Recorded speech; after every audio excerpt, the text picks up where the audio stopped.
Kannada season 10 ಆರಂಭವಾಗಿ ಇನ್ನು 3-4 ವಾರಗಳಲ್ಲಿ ರಿಯಾಲಿಟಿ ಶೋ ಮುಕ್ತಾಯವಾಗಲಿದೆ. ಆದರೆ ಪ್ರತಿ ಬಾರಿ ಬಿಗ್ ಬಾಸ್ ಮನೆಗೆ ಒಂದು ಸಮುದಾಯಕ್ಕೆ ಸೇರಿದವರನ್ನೇ ಹೆಚ್ಚಾಗಿ ಯಾಕೆ ಕರೆಸಿಕೊಳ್ಳುತ್ತೀರಾ? ಮನರಂಜನೆಯಲ್ಲಿಯೂ ಜಾತೀಯತೆ ಇದೆಯಾ ಎಂಬ ಅರ್ಥದಲ್ಲಿ ಅಭಿಮಾನಿಗಳು ಆಕ್ರೋಶ ಹೊರಹಾಕಿದ್ದಾರೆ. ಬಿಗ್ ಬಾಸ್ ಎಂದರೆ ಸೆಲೆಬ್ರಿಟಿಗಳಿಗಾಗಿ ಇರುವ ರಿಯಾಲಿಟಿ ಶೋ ಎಂದು ಹೇಳಲಾಗುತ್ತದೆ. ಕೆಲವೊಮ್ಮೆ ವಿವಿಧ ಕ್ಷೇತ್ರಗಳ ಸಾಧಕರು ಹಾಗೂ ಜನಸಾಮಾನ್ಯರಿಗೆ ಅವಕಾಶ ನೀಡಲಾಗಿದ್ದರೂ ಅವರು ಯಶಸ್ವಿಯಾಗಿರುವುದು ತುಂಬಾ ಕಡಿಮೆ ಪ್ರಮಾಣದಲ್ಲಿ. ಇನ್ನು ಪ್ರಸ್ತುತ ನಡೆಯುತ್ತಿರುವ ರಿಯಾಲಿಟಿ ಶೋನಲ್ಲಿ ಒಂದು ಸಮುದಾಯಕ್ಕೆ ಹೆಚ್ಚಿನ ಆದ್ಯತೆ ನೀಡಲಾಗಿದೆ.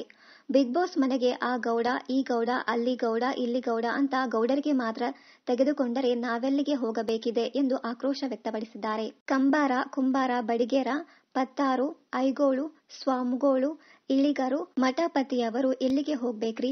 ನಮ್ಮಲ್ಲಿ ಉತ್ತರ ಕರ್ನಾಟಕದಲ್ಲಿಯೂ ಮಿಲಿಯನ್ ಓದವರು ಬಹಳ ಜನ ಇದ್ದಾರೆ. ಇದ್ಯಾಕೆ ಅನ್ಯಾಯ ಮಾಡ್ತೀರಿ ಎಂದು ಅಭಿಮಾನಿ ವಿನೀತಾ ಧಾರವಾಡ ಎನ್ನುವರು ಈ ವಿಡಿಯೋ ಮಾಡಿ ಸಾಮಾಜಿಕ ಜಾಲತಾಣದಲ್ಲಿ ಹಂಚಿಕೊಂಡಿದ್ದಾರೆ. ಇನ್ನು ಇವರ ವಿಡಿಯೋಗೆ 31,000ಕ್ಕೂ ಅಧಿಕ ಲೈಕ್ಸ್ ಬಂದಿವೆ. ಆದರೆ ಈ ವಿಡಿಯೋ ಅಕ್ಟೋಬರ್ ತಿಂಗಳಲ್ಲಾಗಿದ್ದು ಬಿಗ್ ಬಾಸ್ ಮುಗಿಯುತ್ತಿರುವ ಸಂದರ್ಭದಲ್ಲಿ ಮತ್ತೆ ಮುನ್ನೆಲೆಗೆ ಬಂದಿದೆ. ಕಲರ್ಸ್ ಕನ್ನಡ ವಾಹಿನಿಯಲ್ಲಿ ಪ್ರಸಾರ ಆಗುತ್ತಿರುವ Bigg Boss season 10 reality show ಈಗಾಗಲೇ 13 ವಾರಗಳತ್ತ ಸಾಗುತ್ತಿದೆ. ಆದರೆ ಇನ್ನು 3-4 ವಾರಗಳಲ್ಲಿ ಬಿಗ್ ಬಾಸ್ ರಿಯಾಲಿಟಿ ಶೋ ಮುಕ್ತಾಯವಾಗಲಿದೆ. ಬಿಗ್ ಬಾಸ್ ಮನೆಯಲ್ಲಿ ಸ್ಪರ್ಧಿಗಳ ಸಂಖ್ಯೆ 8ಕ್ಕೆ ಇಳಿಕೆಯಾಗಿದೆ. ವಿನಯ್ ಗೌಡ, ನಮ್ರತಾ ಗೌಡ, ಕಾರ್ತಿಕ್ ಮಹೇಶ್, ಡ್ರೋನ್ ಪ್ರತಾಪ್, ತನಿಷಾ, ವರ್ತೂರ್ ಸಂತೋಷ್, ತುಕಾಲಿ ಸಂತೋಷ್ ಹಾಗೂ ಸಂಗೀತಾ ಶೃಂಗೇರಿ ಇದ್ದಾರೆ. ಮುಂದಿನ ವಾರ ಡಬಲ್ ಎಲಿಮಿನೇಷನ್ ಆಗಲಿದ್ದು ಇನ್ನು 6 ಜನ ಉಳಿಯಲಿದ್ದಾರೆ.